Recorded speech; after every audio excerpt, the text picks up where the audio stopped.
चलिए मैं आपको कहानी सुनाता हूँ मुगल बादशाहों की। और ये कहानी बहुत ज़्यादा इंपॉर्टेंस रखती है हमारे इंडियन सिविलाइजेशन के इतिहास में, और ख़ास तौर पे देखा जाए तो जो आधुनिक भारत का इतिहास है उसमें, क्योंकि आज से 300-400 साल पहले तक हिंदुस्तान के एक बहुत बड़े हिस्से में इन मुगल बादशाहों का राज था। और वो जो मुगल साम्राज्य था जो पूरे हिंदुस्तान में था, वो जब मुगल साम्राज्य टूटता है तो उसके टूटने से ही बाकी अलग अलग साम्राज्य बनते हैं। तो इस वजह से ये जो मुगल बादशाहों की कहानी है, इस कहानी से ही जुड़ती हैं बाकी सारे साम्राज्यों की कहानियाँ, चाहे वो डेक्कन सुल्तान्स की कहानी हो, चाहे वो मराठा साम्राज्य की कहानी हो, चाहे मैसूर साम्राज्य की कहानी हो, चाहे हैदराबाद की कहानी हो, चाहे अवध की, चाहे बंगाल की, चाहे सिख साम्राज्य की, चाहे कश्मीर की, चाहे नॉर्थ वेस्ट प्रोविंस की। इन तमाम साम्राज्यों की कहानियां जुड़ती हैं मुगल बादशाहों की कहानी से। और मुगल बादशाहों की कहानी से ही जुड़ती है कहानी ईस्ट इंडिया कंपनी की, क्योंकि मुगल बादशाहों के टाइम पे ही ईस्ट इंडिया कंपनी के लोग हमारे हिंदुस्तान में आते हैं। और उसके बाद जब मुगल साम्राज्य, जब इतना बड़ा मजबूत साम्राज्य टूटता है, इतने अलग अलग टुकड़ों में जब वो टूट जाता है, तो यहाँ पे ईस्ट इंडिया कंपनी के लोग इस चीज़ का फ़ायदा उठाते हैं और एक एक करके इन तमाम साम्राज्यों को हराते हुए वो पूरे हिंदुस्तान पे कब्जा कर लेते हैं। और जब आज़ादी की पहली लड़ाई छिड़ती है तो वो लड़ाई की भी कहानी भी जुड़ती है इन मुगल बादशाहों की कहानी से, और वो कहानी बेस बनती है हमारे हिंदुस्तान के फ्रीडम स्ट्रगल का। तो इस तरीके से ये मुगल बादशाहों की कहानी आधुनिक भारत के इतिहास का कह लीजिए फाउंडेशन है। तो ये कहानी शुरू होती है आज से करीब 500 साल पहले 1500 AD के आसपास। आज के टाइम में सेंट्रल एशिया में एक देश है जिसका नाम है उज़्बेकिस्तान। आज से 500 साल पहले ये देश नहीं हुआ करता था। इस जगह में एक राज्य था जिस राज्य का नाम था फरगना। फरगना का एक राजा था। उस राजा का एक बेटा पैदा होता है, यानी कि राजकुमार, जिसका नाम रखा जाता है बाबर। अब होता क्या है कि बाबर जब 12 साल का था तो उसी जमाने में एक और बहुत बड़ा साम्राज्य बन के उभर रहा था, मंगोल्स का साम्राज्य। तो मंगोल्स का साम्राज्य बढ़ रहा था, अलग अलग इलाकों पे हमला करके उनको जीत रहा था और साम्राज्य बढ़ रहा था। तो मंगोल्स ने हमला किया, फरगना के राज्य पे लड़ाई हुई, राजा को मार दिया गया और मंगोल्स ने जो ये इलाका था फरगना, इसको जीत लिया। और मंगोल्स में भी किन लोगों ने? उज़्बेक लोगों ने। और भविष्य में जब इस जगह पे देश बनाया गया तो उज़्बेक लोगों का देश बना उज़्बेकिस्तान। तो अब होता ये है कि ये जो 12 साल का राजकुमार है, ये सेना की टुकड़ी लेके और अपने राज्य के लोगों को लेके वहां से जान बचा के भागता है और फिर अपनी जिंदगी में खाक छानते फिरता है कि कहीं पे ये अपना साम्राज्य बसा सके। अब इसके बाद वक्त आगे बढ़ता है। वक्त आता है 1526 AD। इस टाइम पे हमारे हिंदुस्तान के नॉर्थ के हिस्से में राज था दिल्ली सुल्तान्स का, और दिल्ली सुल्तान्स में भी देखा जाए तो राज था इब्राहिम लोदी का। तो अब होता क्या है कि बाबर के पास पूरी सेना थी। बाबर हमला करता है इब्राहिम लोदी के साम्राज्य पे, लड़ाई होती है और बाबर इब्राहिम लोदी को हरा देता है, और इस लड़ाई को कहते हैं फर्स्ट बैटल ऑफ पानीपत। इस तरीके से जो इब्राहिम लोदी का जो साम्राज्य था, वो साम्राज्य अब चले जाता है बाबर के पास। अब इसके बाद क्या होता है कि जब आसपास के जो राजा हैं, आसपास के जो इलाके हैं, उन्हें ये चीज़ खटक जाती है कि ये दूसरी सिविलाइजेशन से आया, यहाँ पे साम्राज्य बना के अब ये राज कर रहा है। तो बाकी सारे राजाओं ने मिल के लड़ाई करी बाबर के साथ। जितने भी राजपूत राजा थे वो आए राणा सांगा के अंडर, और जो लोदी खानदान के जितने लोग थे वो आए महमूद लोदी के अंडर, और इन दोनों ने मिलके लड़ाई करी बाबर से। लेकिन बाबर ने इन दोनों को भी हरा दिया, और इस तरीके से बाबर ने जो अपना साम्राज्य था उसको बरकरार रखा। तो इस तरीके से साम्राज्य की स्थापना हुई मुगल साम्राज्य की। अब इसके बाद बाबर ने सिर्फ 4 साल राज किया यहाँ अपने साम्राज्य पे। उसके बाद बाबर की मौत हो जाती है। बाबर की मौत के बाद जो अगले बादशाह बनते हैं वो होते हैं बाबर के बेटे हुमायूं। अब हुमायूं जब राजा बने तो ये नॉर्मल राजा थे, सिंपल, और अगले 10 साल तक इन्होंने राज किया उस साम्राज्य पे। और उन 10 सालों में ज़्यादातर वक्त इनका गुजरा अफगानों के साथ लड़ाई करने में, क्योंकि अफगान लोग बगावत पे उतर आए थे। अब हुमायूं ने जब 10 साल उस साम्राज्य पे राज किया, तो अब क्या होता है कि 10 सालों के बाद एक सेनापति था जिसका नाम था शेर शाह सूरी। बिहार के सेनापति थे। इन्होंने अपनी एक सेना बनाई और हुमायूं पे हमला कर दिया और इन्होंने हुमायूं को हरा दिया। हुमायूं को हराने के बाद इन्होंने जो वो साम्राज्य था, जो मुगल साम्राज्य था, उस पे राज करना शुरू किया और शेर शाह सूरी ने 15 साल राज किया और उसके बाद शेर शाह सूरी की मौत हो गई। इस दौरान हुमायूं अपनी जान बचा के भाग गया था ईरान, और जब शेर शाह सूरी ने 15 साल राज किया और इनकी मौत हुई, तो हुमायूं वापस आता है और इस साम्राज्य को दोबारा से कब्जा कर लेता है। और इस तरीके से 1556 AD के आसपास हुमायूं ने दोबारा रीस्टैब्लिश किया मुगल साम्राज्य को। अब इसके बाद हुमायूं जब तक कि उस साम्राज्य को स्टेबल करता, उसी साल हुमायूं की हो गई मौत। अब हुमायूं की मौत के बाद अगला राजा कौन होगा? हुमायूं का बेटा। लेकिन अब इस टाइम पे हुमायूं के जो बेटे थे, जिनका नाम था अकबर, ये सिर्फ 12 साल के थे। तो अब ये प्रॉब्लम है कि 12 साल का लड़का राज नहीं कर सकता है। तो अब किया क्या गया? ये डिसाइड किया गया कि राजा तो अकबर ही होंगे, लेकिन राजकाज का काम करेंगे इनके जो वजीर हैं या सेनापति, जिनका नाम है बैरम खान। अब ये चीज तो पता थी सब लोगों को कि अकबर को बहुत जल्दी राजा बनना है। तो अकबर की यहाँ पे शुरू हुई ट्रेनिंग। सबसे पहले तो अकबर को आर्मी की ट्रेनिंग दी गई कि किस तरीके से लड़ाई करी जाती है, युद्ध कैसे किया जाता है, क्या टैक्टिक्स और स्ट्रैटेजीज होते हैं। इसके साथ साथ अकबर की पर्सनल ग्रोथ हो रही थी। पर्सनल ग्रोथ यानी कि अकबर ने बहुत कम उम्र में अपने फादर की डेथ देखी थी। तो अकबर के मन में तमाम तरह के सवाल आया करते थे कि मौत क्या चीज़ होती है, मौत के बाद क्या होता है, जीने का क्या मकसद होता है, जिंदगी का क्या मतलब है। तो इन सवालों के जवाब अकबर ने ढूंढने शुरू किए धर्म में। अब अगर जन्म से देखा जाए तो अकबर मुस्लिम धर्म के थे, लेकिन अकबर एक बहुत ओपन माइंडेड इंसान थे। तो अकबर ने इन सवालों के जवाब सिर्फ इस्लाम धर्म में नहीं ढूंढे, उन्होंने इन सवालों के जवाब सारे धर्मों में ढूंढे, चाहे वो हिंदू धर्म हो, मुस्लिम हो, सिख, ईसाई, पारसी, जैन, बौद्ध, ज़ोरोएस्ट्रियन। उन्होंने सारे जितने भी धर्म के जो धर्म गुरु थे, उनको ये अकबर बुलाते थे अपने पास, उनसे बातचीत करते थे, उनसे ज्ञान लेते थे और इस तरीके से अपने सवालों के जवाब वो ढूंढते थे।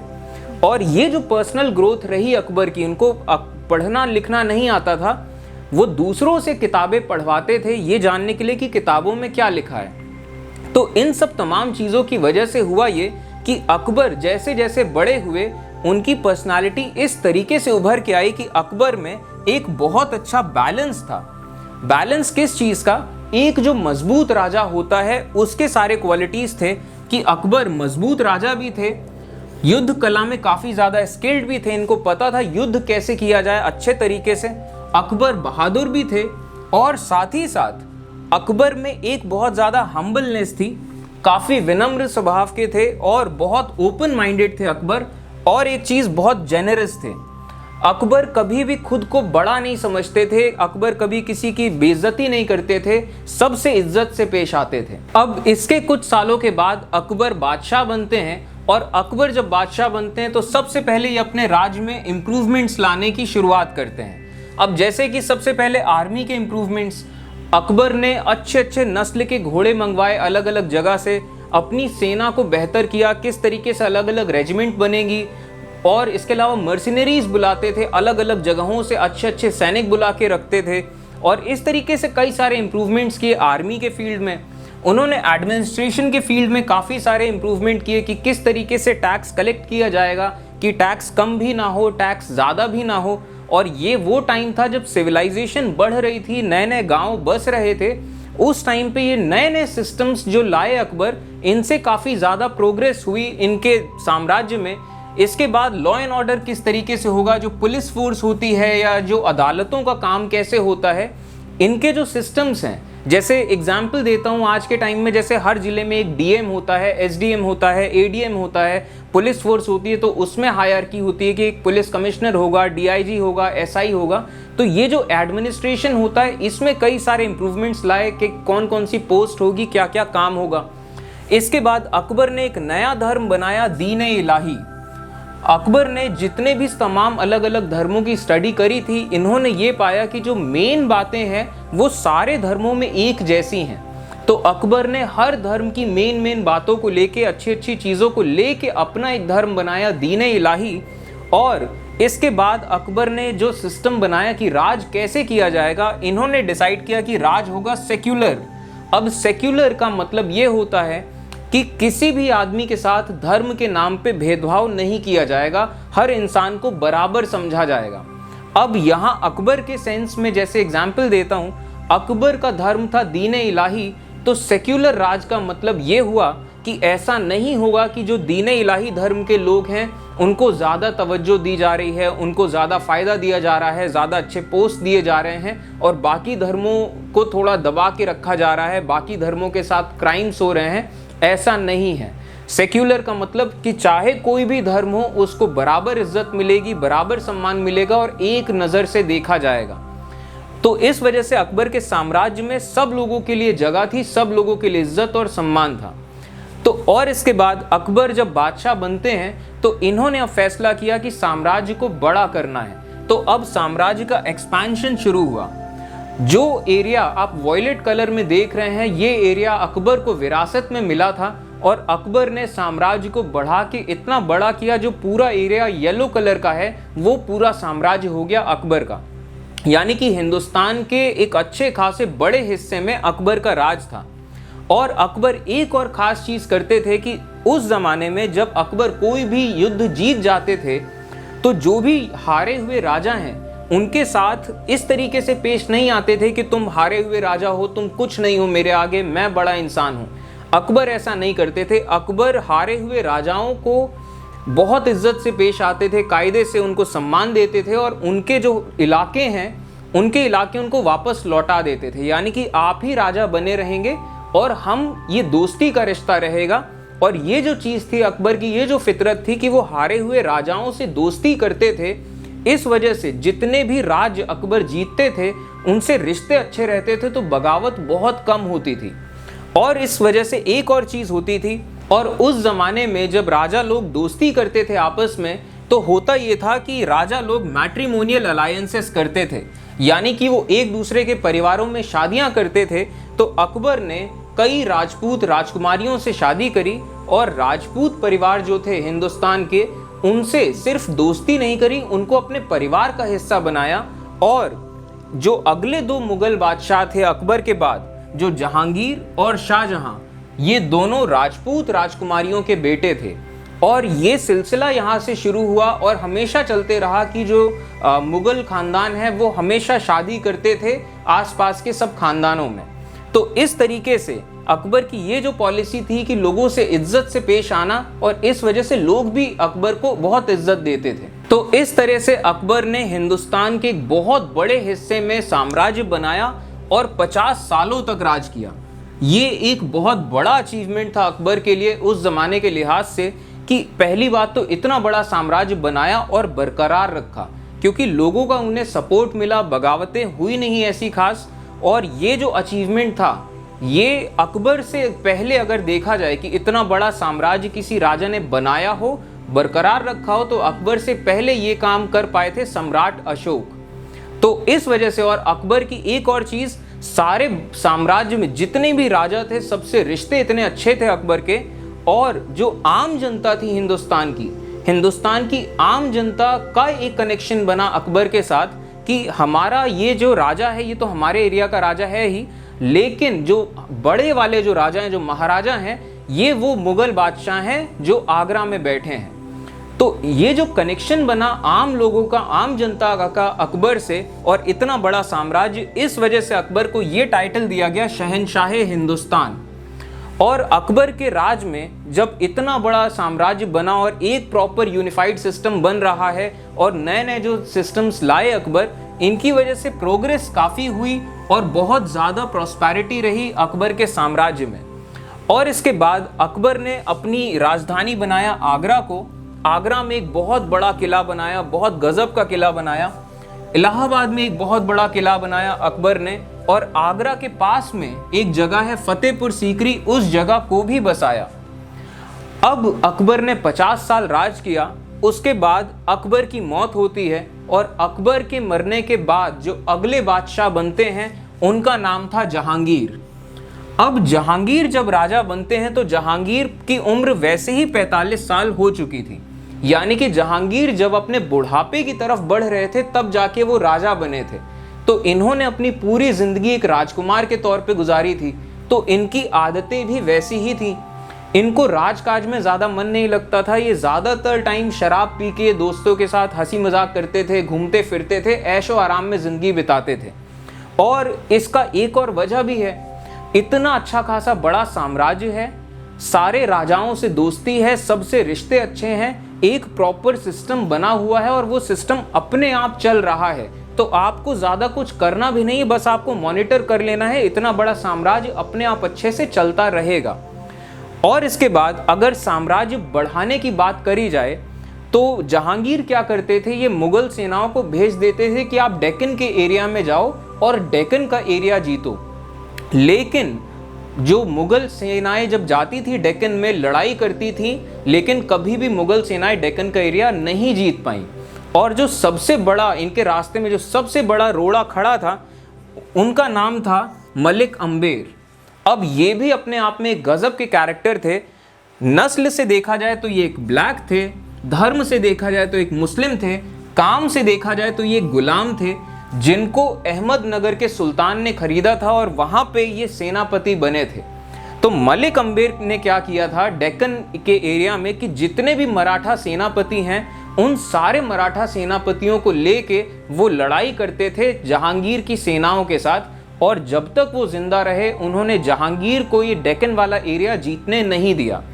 और एक और कनेक्शन मैं आपको बता रहा हूँ, मलिक अम्बेर के एक सेनापति थे जिनका नाम था शाहजी भोसले, और ये वही शाहजी भोसले थे जो शिवाजी के फादर थे। शिवाजी का जिक्र अभी थोड़ी देर में फिर से आएगा। और जहांगीर के टाइम में एक और ख़ास चीज़ हुई थी, ब्रिटिश ईस्ट इंडिया कंपनी जो है ये हिंदुस्तान में आई थी और इन्होंने जगह जगह पे अपनी फैक्ट्रीज लगाई थी और यहाँ पे व्यापार करना शुरू किया था। अब जहांगीर ने करीब करीब 20 साल राज किया, और जहांगीर के मरने के बाद जो अगले बादशाह बने उनका नाम था शाहजहां। अब अगर देखा जाए तो शाहजहां भी एक काफ़ी लेड बैक रूलर थे, यानी कि ये भी सुकून में आराम से जीते थे, और इनके साथ भी वही चीज़ थी कि इतना बड़ा साम्राज्य पहले से है, सिस्टम चल रहा है, सबसे रिश्ते अच्छे हैं, सबसे दोस्ती है, तो इनको भी ज़्यादा टेंशन लेने की ज़रूरत पड़ी नहीं। और इसके बाद अगर साम्राज्य बढ़ाने की बात करें तो शाहजहां के वक्त में क्या हुआ, मलिक अम्बेर की डेथ हो गई, और उनके मरने के बाद ये जो चीज़ थी कि सारे मराठाओं को एक साथ इकट्ठा करने वाला कोई था नहीं। तो अब मराठा जो जितने थे वो सब थोड़े कमज़ोर पड़ गए, और इस चीज़ का फ़ायदा मिला मुग़ल सेनाओं को। उन्होंने अच्छे खासे इलाके थोड़े थोड़े करके जीतने शुरू कर दिए। तो डेक्कन वाला जो एरिया था वो अच्छा खासा जीत लिया शाहजहां के टाइम पे। लेकिन अब क्योंकि मुग़ल सेनाएं ज़्यादातर पूरा लगी हुई हैं डेक्कन के एरिया में, इसी दौरान अफ़गानिस्तान का जो इलाका है, अफ़गानिस्तान का इलाका मुग़ल साम्राज्य से छूट गया। अब इसके बाद शाहजहां के टाइम में अच्छा खासा बड़ा साम्राज्य था, काफ़ी ज़्यादा मजबूत साम्राज्य था, और इंडिया की प्रोग्रेस चलती जा रही थी। अब इंडियन सिविलाइजेशन से ये तो हमेशा से होता आया कि जो अच्छे अच्छे मसाले हैं, जो कपड़े हैं, कॉटन के कपड़े, रेशम के कपड़े, और इसके अलावा चाहे नमक है, चीनी है, अच्छे हथियार हैं, और इस तरह की तमाम सारी चीज़ें, सॉल्ट पेट्रे, ऐसी कई सारी चीज़ें हमारी सिविलाइजेशन से जाती थी बाकी सिविलाइजेशंस में, और उन सिविलाइजेशन से सोना और चांदी आता था हमारी सिविलाइजेशन में। तो हमारी सिविलाइजेशन को सिंक ऑफ गोल्ड भी कहा जाता था, और हिंदी में कहा जाए तो सोने की चिड़िया, कि हर जगह से सोना हमारे यहाँ आता था और हमारा सामान जाता था दूसरी जगह।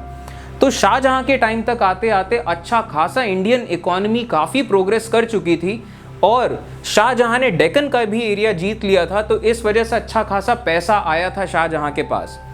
अब शाहजहां ने क्या किया, अब साम्राज्य बढ़ाने लायक तो अब इतना ज़्यादा है नहीं, तो अब इन्होंने मॉन्यूमेंट बिल्डिंग शुरू करी।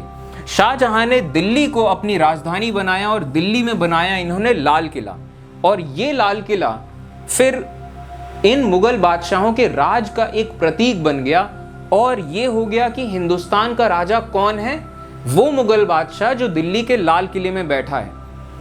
अब शाहजहां ने जामा मस्जिद बनवाई, और इसके बाद शाहजहां की एक वाइफ थी मुमताज महल, उनके नाम पे शाहजहां ने बनवाना शुरू किया ताजमहल। और शाहजहां की ये चाहत थी कि वो एक ऐसा मॉन्यूमेंट बनाएं जो प्यार की निशानी हो, और जब तक ये दुनिया रहे तब तक पूरी दुनिया भर से लोग आएं, उस मॉन्यूमेंट को देखें और मुगल साम्राज्य को, शाहजहां को, मुमताज महल को याद करें। तो उन्होंने ताजमहल को बनवाना शुरू किया। अब अगर परिवार में देखें तो शाहजहां के 4 बेटे थे। जो सबसे बड़े बेटे थे उनका नाम था दारा शिकोह, और ये दारा शिकोह गजब के आदमी थे, पढ़े लिखे आदमी थे, नेचर बिहेवियर से बहुत अच्छे आदमी थे, सोच विचार में बिल्कुल अकबर के जैसे थे। ये भी तमाम सारे धर्मों की स्टडी करते थे, हमेशा साधु संतों के साथ बैठे रहते थे, बतियाते रहते थे, और राधा कृष्ण के भजन गाते थे। ये गजब कैरेक्टर आदमी थे। और जितने भी, इतना बड़ा साम्राज्य है, क्योंकि ये राजकुमार थे तो इस वजह से जितना भी साम्राज्य है, अलग अलग इलाकों के राजा इनको जानते थे, और ये सबके फेवरेट थे। सारे राजा जानते थे कि अगले बादशाह दारा शिकोह होंगे और ये बहुत अच्छे बादशाह साबित होंगे। दारा शिकोह के जो छोटे भाई थे, यानी कि ये शाहजहां के छोटे बेटे, इनका नाम था औरंगजेब। और ये आदमी जो था, ये दारा शिकोह का जस्ट उल्टा।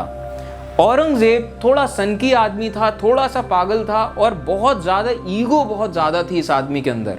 और इस आदमी की फितरत क्या थी, ये डिक्टेटर वाली फितरत थी इसकी, यानी कि जो भी इसके मन में आएगा ये फैसला ले लेगा, और किसी को भी ये हिम्मत नहीं होगी कि वो औरंगजेब से ये कह सके कि हुजूर आप गलत कर रहे हैं। ये इस तरह का आदमी था, इसके अंदर ये डिक्टेटर वाली फितरत थी। अपने आगे किसी को कुछ नहीं समझता था, ना किसी की सुनता था, ना किसी की मानता था, और किसी की हिम्मत नहीं होती थी इससे कुछ बोलने की। और जितने भी राजा थे वो सब जानते थे कि ये अगर बादशाह बन गया तो बहुत गड़बड़ हो जाएगी। तो खैर वक्त आगे बढ़ता है, शाहजहां ने जो ताजमहल बनवाना शुरू किया वो ताजमहल पूरा होता है, और ताजमहल जब बन के तैयार होता है तो वो इतना खूबसूरत बनता है कि ये चीज़ हर कोई जान गया, इस चीज़ का फीलिंग सबको आ गया कि पूरी दुनिया इस मॉन्यूमेंट को देखने आएगी और हमेशा याद किया जाएगा, और ताजमहल ये प्यार की निशानी बन के उभरेगा और पूरी दुनिया इसको देखेगी और सराहेगी। तो अब शाहजहां को बहुत प्यारा था ताजमहल, तो शाहजहां ने यहाँ एक फैसला और लिया। शाहजहां ने कहा कि ये सफ़ेद संगमरमर का ताज यमुना के एक कोने में है, अब यमुना के दूसरे कोने में काले संगमरमर का काला ताज बनवाया जाएगा, और जब ये काला ताज बन जाएगा तब फिर ये जगह तो और ज़्यादा पॉपुलर हो जाएगी और ज़्यादा खूबसूरत हो जाएगी। और ये बात जब सब लोगों को पता चली तो अब औरंगज़ेब का बहुत ज़्यादा मूड खराब हो गया। औरंगज़ेब को ये चीज़ बिल्कुल पसंद नहीं थी कि अब ये ताजमहल को बनवाने में 22 साल लगे थे, हज़ारों लेबर मजदूर लगे थे, दूर दराज के इलाकों से मजदूरों को और कारीगरों को बुलाया गया था, और बेतहाशा पैसा खर्च हुआ था। तो अब औरंगज़ेब को ये चीज़ बिल्कुल पसंद नहीं आती थी कि इतना पैसा शाहजहां बर्बाद कर रहे हैं ताजमहल को बनवाने में, और अगर ये काला ताज बनवाने लग गए तब तो पूरा राजकोष खाली कर देंगे। और इसके बाद शाहजहां की उम्र भी हो रही थी, औरंगज़ेब को राजा भी बनना था। तो यहाँ पे औरंगज़ेब ने फैसला क्या किया, औरंगज़ेब ने कैद कर लिया शाहजहां को आगरा के किले में, और उसने खुद को मुगल बादशाह घोषित कर दिया। अब जब ये बात पता चली सब लोगों को, तो सब लोगों को ये बात खटक गई कि औरंगज़ेब अगर राजा बन गया तो बहुत गड़बड़ होगी। तो अब होता क्या है कि दारा शिकोह के भाई, और जो साम्राज्य था उसमें कई सारे राजा लोगों ने अपनी सेनाएं दी थी दारा शिकोह को कि आप लड़ाई करिए औरंगज़ेब से और आप राजा बनिए, इसको राजा मत बनने दीजिए। तो अब लड़ाई होती है, एक तरफ दारा शिकोह, उनके भाई और बाकी सारे राजाओं की सेना, और दूसरी तरफ औरंगज़ेब और मुगल सेना। लड़ाई होती है, औरंगज़ेब इन सबको हरा देते हैं। औरंगज़ेब अपने सब भाइयों को मरवा देता है और दारा शिकोह की गर्दन कटवाता है, एक थाली में उसकी गर्दन रखवाता है और वो थाली पेश करता है शाहजहां को कि ये देखो आपका लाडला बेटा। ये ऐसा पागल आदमी था। अब औरंगजेब राजा बनता है। जब औरंगजेब राजा बनता है तो औरंगजेब बिल्कुल एक डिक्टेटर के जैसा पेश आता है। अब औरंगजेब फैसला करता है कि साम्राज्य को और बढ़ाया जाए, जितना हिंदुस्तान है पूरे हिंदुस्तान में साम्राज्य बढ़ाया जाए। तो अब इसके लिए शुरू करता है एक्सपेंशन। सबसे पहले अहोम्स से लड़ाई होती है, जो नॉर्थ ईस्ट का साम्राज्य था अहोम्स का, उनसे लड़ाई होती है और ये जीत जाते हैं। ईस्ट इंडिया कंपनी जो थी, ईस्ट इंडिया कंपनी की अब बात बताऊं, ईस्ट इंडिया कंपनी जहां पे भी गई, चाहे वो नॉर्थ अमेरिका में गई, चाहे वो साउथ अमेरिका में गई, चाहे वो अफ्रीका में गई, चाहे ऑस्ट्रेलिया में गई, जहां जहां भी ये यूरोपियंस गए, इन्होंने बिल्कुल तबाही मचा दी और हर जगह जाते ही साथ पूरा कब्जा कर लिया उन इलाकों में। लेकिन जब ईस्ट इंडिया कंपनी के लोग हिंदुस्तान में आए तो यहाँ इन्होंने देखा कि जो राजा हैं, जो सम्राट हैं, वो मुगल बादशाह हैं और मुगल साम्राज्य इतने बड़े इलाके में है और ये इतना मजबूत है और इनका सिस्टम इतना ज़्यादा डेवलप्ड है कि हर चीज़, सारे सिस्टम इन्होंने बना रखे हैं, अदालतों के सिस्टम, पुलिस के सिस्टम, आर्मी के सिस्टम।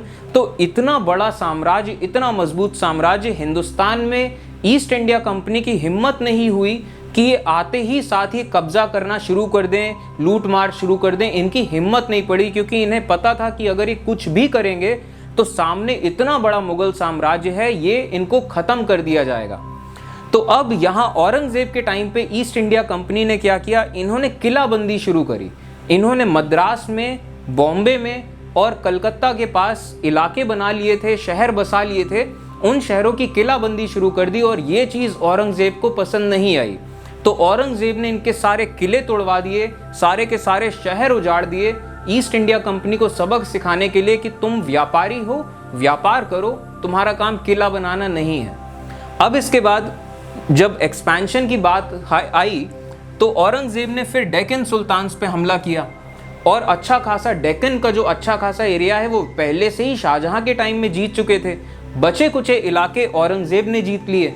तो अब जो डेक्कन का पूरा इलाका है वो सब इनके कब्जे में आ गया। तो जितना भी ऑरेंज कलर में आप देख रहे हैं इलाका, पूरा औरंगजेब का इलाका बन गया। लेकिन अब हुआ क्या कि जब इतना बड़ा साम्राज्य है, इतने सारे राजा आपके अंडर हैं, तो अब औरंगजेब क्या करता था, ये किसी से भी तमीज से पेश नहीं आता था, इज्जत से पेश नहीं आता था। ये सबको ये एहसास कराता था कि मैं सबसे बड़ा हूं, बाकी सब लोग मेरे आगे कुछ नहीं है। तो इस वजह से होता क्या था कि अब सामने जो लोग हैं वो भी राजा हैं, वो कोई छोटे मोटे आदमी नहीं है। तो होती थी बगावत। अब बगावत जब होती थी तो औरंगजेब का एक और पागलपन था कि किसी भी इलाके में अगर बगावत होती थी तो औरंगजेब क्या करता था, उस इलाके का राजा या राजकुमार जो भी बगावत कर रहे हैं उनसे लड़ाई करके उनको कैद कर लेता था, उनको जेल में डाल देता था और उन पे ज़बरदस्ती जोर डलवाता था कि वो इस्लाम धर्म कबूल करें। वो सिर्फ ईगो की लड़ाई होती थी कि उनकी ईगो तोड़नी है इसे, और उनको तड़पाता था कि वो मुस्लिम धर्म या इस्लाम धर्म कबूल करें। और जिस भी इलाके में बगावत होती थी, अब पहले के ज़माने में ये होता था, जो बड़े परिवार हैं, जो राजा लोग हैं, वो अपने नाम के मंदिर बनवाते थे। तो जो ऐसे पॉपुलर मंदिर हैं, बड़े मंदिर हैं, उसको तोड़वा देता था, ये दिखाने के लिए कि अगर आप बगावत करोगे तो ये अंजाम होगा आपका।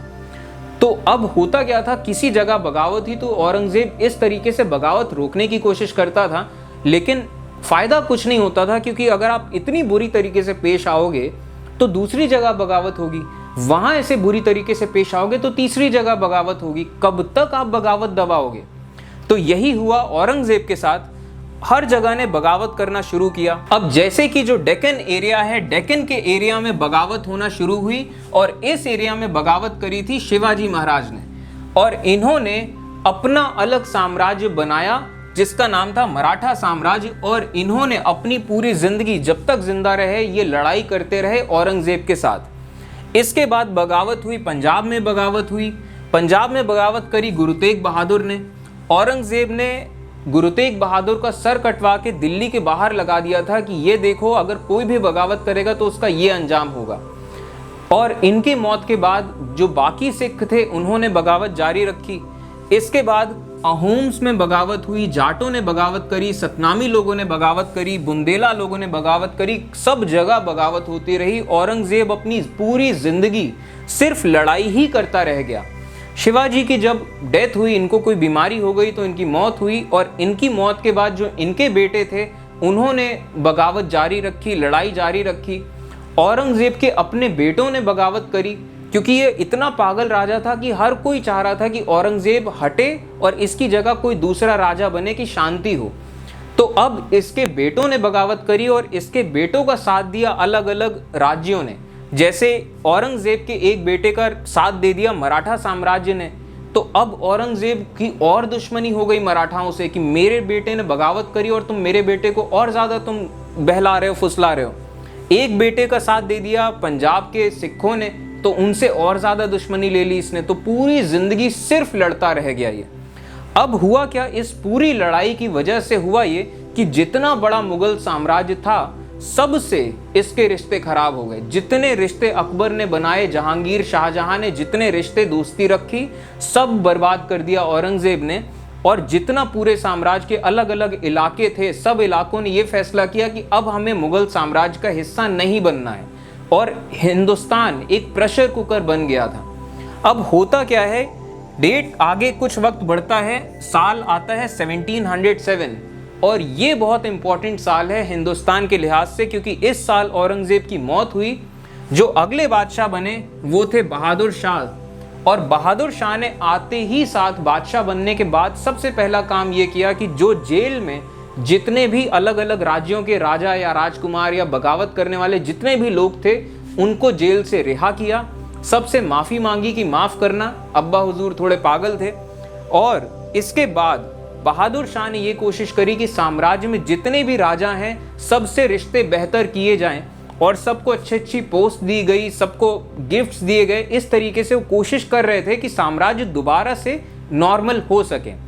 लेकिन सिर्फ कुछ ही साल हुए थे कि 1712 में बहादुर शाह की मौत हो गई, और ये एक बहुत बड़ा सेटबैक था कि साम्राज्य अभी इतने अनस्टेबल पोजीशन में है और अभी फिर से बादशाह की मौत हो जाए। अब बहादुर शाह की मौत के बाद जो अगले 10-20 साल थे, उनमें अगले राजा बने जहांगीर शाह। जहांगीर शाह के बाद राजा बने फारूक सियार, और इस टाइम तक आते आते जितने भी अलग अलग राज्य थे सब ने आज़ादी घोषित कर ली। जितना पूरा इतना बड़ा मुगल साम्राज्य था उसमें बंगाल अलग हो गया, जो अवध है, जो पूरा यूपी का इलाका है वो अलग हो गया, हैदराबाद साम्राज्य अलग हो गया, मराठा साम्राज्य अलग हो गया, सिख साम्राज्य, नॉर्थ वेस्ट का साम्राज्य, ये सब साम्राज्य अलग हो गए। तो अब मुगल साम्राज्य जो है वो बहुत छोटे से इलाके में रह गया। तो अब इस चीज़ का असर क्या पड़ा? असर ये पड़ा कि पहले अगर मुगल्स पे कोई हमला करता तो बंगाल भी लड़ता, हैदराबाद भी लड़ता, साउथ भी लड़ता, सेंट्रल इंडिया भी लड़ता, नॉर्थ इंडिया भी लड़ता, और इस तरीके से जो लड़ाई होती बहुत पावरफुल होती। अब जब सब लोग आज़ाद हो गए, सब लोग अलग हो गए, तो अब अगर कोई नॉर्थ इंडिया पे हमला करेगा, मुगल बादशाहों से लड़ाई करेगा, तो बंगाल नहीं लड़ेगा, हैदराबाद, मराठा, सेंट्रल इंडिया, ये कोई नहीं लड़ेगा। सिर्फ वो नॉर्थ इंडिया का वो छोटा सा हिस्सा, सिर्फ उतना ही एरिया लड़ेगा। तो इस वजह से जो मुगल राज था ये बहुत ज़्यादा कमज़ोर हो गया। और इस चीज़ का नुकसान क्या होता है? नुकसान ये होता है कि वक्त आगे बढ़ता है, 1739 AD का वक्त आता है, और इस टाइम पे हिंदुस्तान में इन्वेजन होता है नादिर शाह का। अब ये नादिर शाह कौन है? आज के टाइम में जो देश है ईरान, इस टाइम में वहाँ एक साम्राज्य था, सफाविद साम्राज्य। सफाविद साम्राज्य ने क्या किया था? जो शिया इस्लाम होता है उसने शिया इस्लाम को अपने राज्य का या अपने साम्राज्य का धर्म बना लिया। तो अब होने ये लगा कि उस इलाके में, सफाविद साम्राज्य में, जो सुन्नी मुस्लिम थे, इन सुन्नी मुसलमानों पे बहुत ज़्यादा अत्याचार होने लगे। ये शिया मुस्लिम उन सुन्नी मुस्लिमों की धार्मिक किताबें जला देते थे, उनके मौलवियों को मार देते थे, उनकी मस्जिदों को तोड़ देते थे, उनकी मस्जिदों को अस्तबल बना देते थे। तो इस तरीके से तमाम चीज़ें होती थीं। सारे बड़े पद शिया मुसलमानों को दिए जाते थे, सुन्नी मुसलमानों के लिए ज़्यादा स्कोप नहीं दिया जाता था इम्प्रूव करने का, प्रोग्रेस करने का। तो इस वजह से वहाँ क्या होने लगा? सिविल वॉर होने लगी। अब जब सिविल वॉर होने लगी तो ये जो सफाविद साम्राज्य था, ये सफाविद साम्राज्य थोड़ा सा कमज़ोर होने लगा। अब जब सफाविद साम्राज्य, जब जो मेन पावर है, जब वो कमज़ोर होने लगी तो इस चीज़ का फ़ायदा उठाने लगे आसपास के लोग, जो गज़लवी जो लोग हैं, जो अब्दाली लोग हैं। इसके अलावा जो बगल में टर्की है और रशिया है, हर कोई इस कोशिश में था कि सफाविद साम्राज्य जब टूटे तो हर कोई ईरान का हिस्सा अपने अपने साम्राज्य में मिला ले। तो इस टाइम पे राइज होता है नादिर शाह का। नादिर शाह तमाम सारे सेनापतियों को इकट्ठा करता है, लड़ाई करता है गज़लवियों से, अब्दालियों से, टर्की और रशिया से, सबसे लड़ाई करता है कि यहाँ पे ये इलाका इन्हीं के राज में रहेगा, कोई दूसरे के साम्राज्य में नहीं जाएगा, ये दूसरे एरिया के लोग यहाँ के राजा नहीं बनेंगे। तो अब जो इतनी पूरी लड़ाई चली तो इस लड़ाई में बहुत ज़्यादा पैसा खर्च हुआ और बहुत ज़्यादा सेना खत्म हो गई। तो नादिर शाह की ना सेना बची थी ना पैसा बचा था, लेकिन खतरा पूरी तरीके से था कि कभी भी टर्की हमला कर देगा, कभी भी रशिया हमला कर देगा। तो इस वजह से नादिर शाह को बहुत जल्दी पैसा चाहिए था। और बहुत जल्दी पैसा कहाँ से मिलेगा? जिसके पास पैसा होगा। और पैसा किसके पास है? हिंदुस्तान में। तो जो काम महमूद गजनी ने किया, जो काम मोहम्मद गोरी ने किया, वही काम नादिर शाह ने किया। इसने हमला किया हिंदुस्तान पे, और हिंदुस्तान पे नॉर्थ में कौन थे? मुगल बादशाह थे। तो नादिर शाह की लड़ाई हुई मुगल साम्राज्य से। नादिर शाह ने हरा दिया मुगल साम्राज्य को। उस टाइम पे जो राजा थे फारूक सियार, इनको कैद कर लिया और महीने भर तक दिल्ली शहर को लूटा गया है। जो पूरा मुगल साम्राज्य के इलाके थे सब जगह लूटा गया है। हर चीज़, जो कोहिनूर हीरा है, जो पीकॉक थ्रोन था मुगल राजाओं का, ये सब चीज़ें नादिर शाह ले गया अपने साथ और बहुत खून खराबा हुआ। दिल्ली शहर खून से सन गया बिल्कुल। अब इसके बाद जब नादिर शाह पूरा पैसा, रुपए, पूरा राजकोष खाली करके ले गया तो मुगल साम्राज्य वैसे ही इतना छोटा हो गया था, सेना ज़्यादातर मर चुकी थी और पैसा था नहीं। तो यहाँ पे कह लीजिए एक तरीके से मुगल साम्राज्य ऑलमोस्ट ख़त्म हो गया, बस कह लीजिए थोड़ी ही ताकत बची थी। अब इसके बाद जब हालात किसी भी देश या किसी भी साम्राज्य में क्या होता है, जब हालात बुरे होते हैं तो शुरू हो जाती है सिविल वॉर। तो यही हुआ मुगल साम्राज्य में भी। अब इससे पहले कि मुगल साम्राज्य संभल पाता, अब क्या होता है? इन्वेजन होता है अहमद शाह अब्दाली का। पहले मुगल साम्राज्य इतने बड़े इलाके में था तो अफगानिस्तान, पाकिस्तान का जो इलाका है, यहाँ पे अगर कोई आएगा तो यहीं पे उसको लड़ाई करनी पड़ेगी मुगल बादशाहों से या जो भी पूरा नॉर्थ का इलाका था। अब नादिर शाह के हमले के बाद मुगल साम्राज्य कमज़ोर इतना हो गया था कि जो अफगानिस्तान है, पाकिस्तान है, एक खुला इलाका था। तो अब कोई भी आदमी घुसा चला आ सकता था, सीधा उसकी सेना दिल्ली में आती और बीच में कोई लड़ने वाला नहीं था। इस चीज़ का फ़ायदा अहमद शाह अब्दाली ने उठाया। वो हर साल या हर दूसरे साल आता था, लड़ाई करता था, कुछ इलाके जीतता था, वापस चले जाता था, फिर 1-2 साल में आता था। पूरा फ्री पैसेज था बिल्कुल।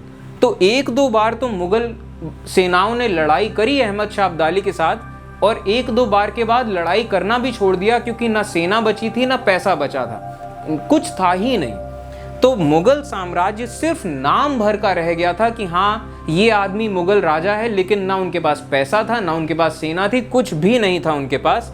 सिर्फ ये टैग था कि ये शहंशाह हिंदुस्तान थे कभी किसी ज़माने में। और जब मुगल साम्राज्य बिल्कुल ख़त्म हो गया, इस चीज़ का फ़ायदा उठाया ईस्ट इंडिया कंपनी ने।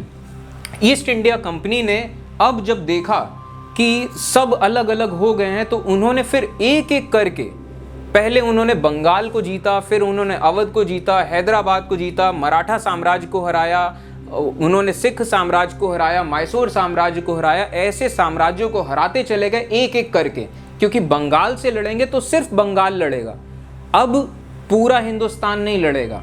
अब जब मैसूर से लड़ेंगे तो सिर्फ मैसूर लड़ेगा, पूरा हिंदुस्तान नहीं लड़ेगा। तो ये फ़ायदा मिला ईस्ट इंडिया कंपनी को। अब इसके बाद वक्त आगे बढ़ता है 1748 से 1759 AD तक। कई सारे राजा आते हैं जाते हैं, रबीउद्दजारत, रफ़ीउद्दौला, मोहम्मद शाह, शाहजहां, अहमद शाह, कई सारे राजा आते हैं। अब साल आता है 1759 AD। इस साल में जो मुगल बादशाह बनते हैं उनका नाम था शाह आलम, और ये कहने के लिए मुगल बादशाह थे, इनके पास कुछ भी नहीं था, और इनफैक्ट ये तो लाल किले में भी नहीं रहते थे। इनके जो वजीर थे, उनके वजीर ने इनको जान से मारने की कोशिश करी एक दो बार। इस वजह से अपने वजीर से ये जान बचा के भागते थे, कभी किसी राजा के पास, कभी किसी राजा के पास, ये जान बचा के भागते फिरते थे और कुछ भी नहीं था इनके पास। बस इतनी सी बात थी कि इनका नेचर बिहेवियर बहुत अच्छा था, पढ़े लिखे थे और ये शायर थे, किस्से कहानियाँ लिखा करते थे, शायरियाँ लिखा करते थे। लेकिन इन पे बस टैग था कि ये मुगल बादशाह हैं। अब होता क्या है कि 1764 एडी की बात है। इस टाइम तक आते आते जो ईस्ट इंडिया कंपनी थी उसने बंगाल का इलाका जीत लिया और बंगाल में बिल्कुल हाहाकार मचा दिया ईस्ट इंडिया कंपनी ने। तो अब इसके बाद जो बंगाल के नवाब थे, जिनका नाम था मीर कासिम को लड़ाई करनी थी ईस्ट इंडिया कंपनी से, लेकिन मीर कासिम के पास इतनी सेना, इतनी ताकत थी नहीं। तो मीर कासिम ने मदद मांगी अवध के जो नवाब थे शुजा-उद-दौला, इनसे, जो पूरा यूपी का जो इलाका है उनके जो नवाब थे शुजा-उद-दौला। अब शुजा-उद-दौला ने कहा कि अंग्रेज़ों से लड़ना है तो सिर्फ हम दोनों की सेना काफ़ी नहीं होगी, हमें मुग़ल बादशाह की भी मदद लेनी चाहिए। तो अब मुग़ल बादशाह उस टाइम पे थे शाह आलम, इनसे मदद मांगी गई। तो इन्होंने कहा मेरे पास कुछ भी नहीं है, लेकिन हाँ टैग ज़रूर है कि मुग़ल बादशाह हैं। तो इन्होंने कई सारे राजाओं को चिट्ठियाँ लिखी कि हम जा रहे हैं अंग्रेज़ों से लड़ाई करने के लिए, हमें अंग्रेज़ों को हिंदुस्तान से बाहर करना है, आप हम लोगों की मदद करिए। तो कुछ राजाओं ने अपनी सेना दी, मदद करी भी, और 1764 एडी में ये तीनों लोग, शाह आलम, मीर कासिम और शुजा-उद-दौला, ये तीनों लड़ाई करते हैं अंग्रेज़ों से। इसे कहते हैं बैटल ऑफ बक्सर, और ये लोग हार जाते हैं।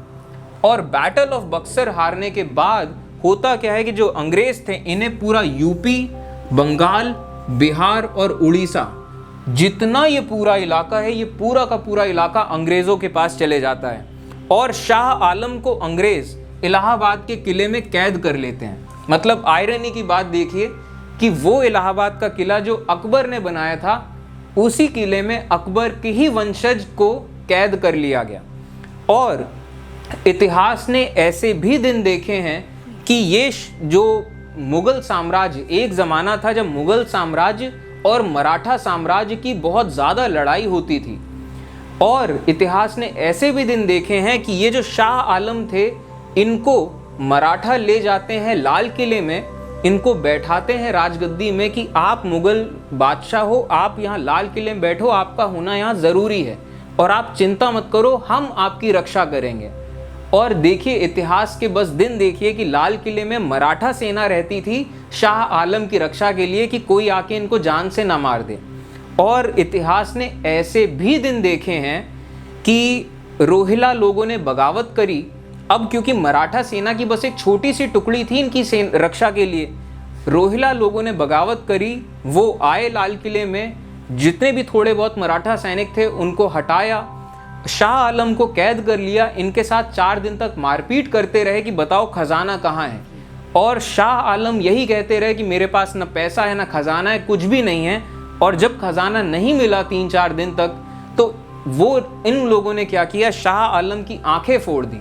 सोचिए मुग़ल बादशाह मुश्किल से 50 साल पहले पूरे हिंदुस्तान में जिस परिवार का राज था, आज के टाइम में उनकी आंखें फोड़ दी जाती हैं, लाल किले में ये अंधे बस अकेले पड़े रहते हैं। ये हाल हो गए थे मुग़ल बादशाहों के, ऐसे भी दिन दिखाए इतिहास ने।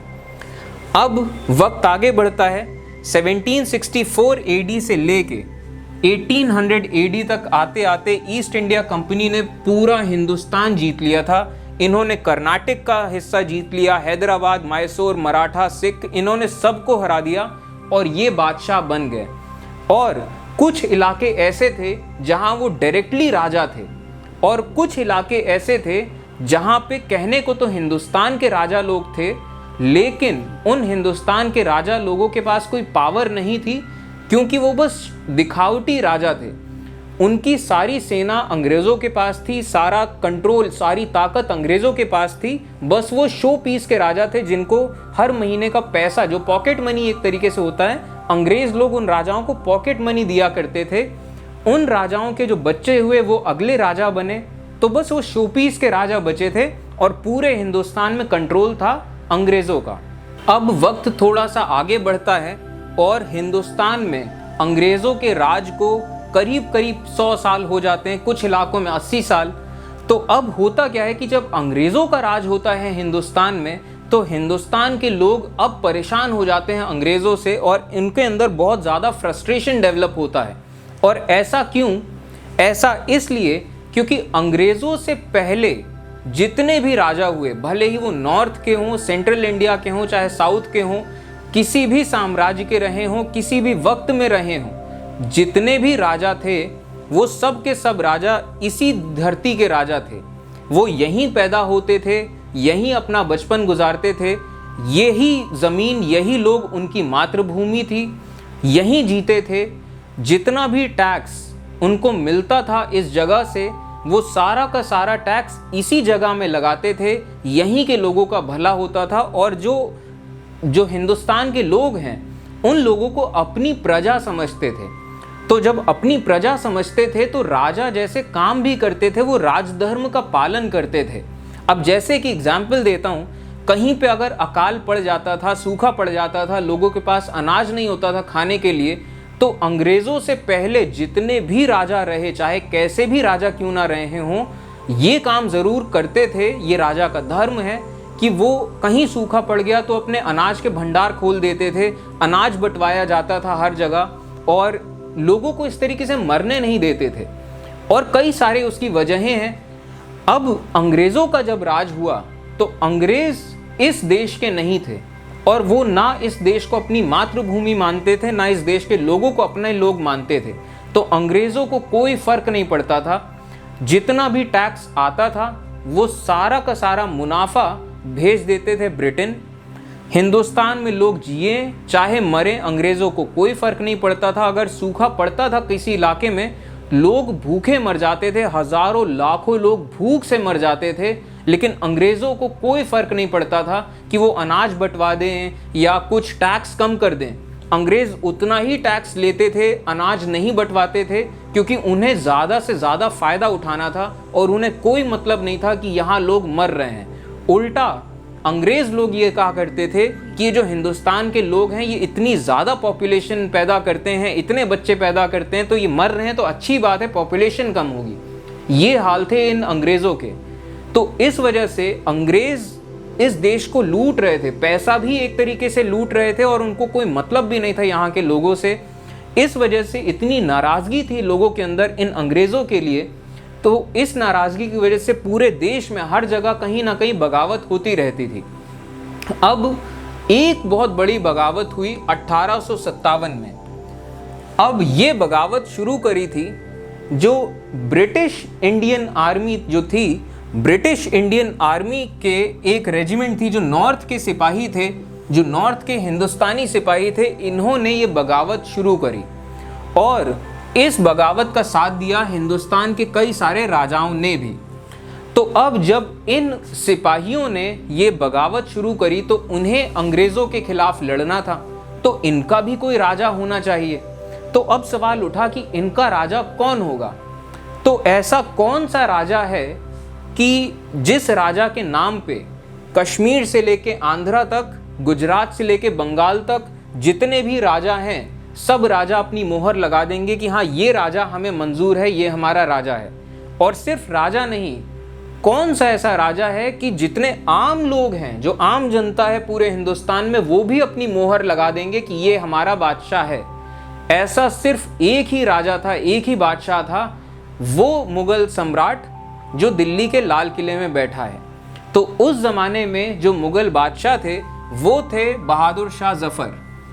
अब ये उस टाइम पे 80 साल के हो चुके थे, कोई पैसा नहीं था इनके पास, कोई सेना नहीं थी इनके पास। जो सोने चांदी के बर्तन होते थे उस ज़माने में राजाओं के पास, ये बर्तन बेच बेच के इनके गुजारे चलते थे। ऐसे भी दिन देखे हैं मुगल बादशाहों ने।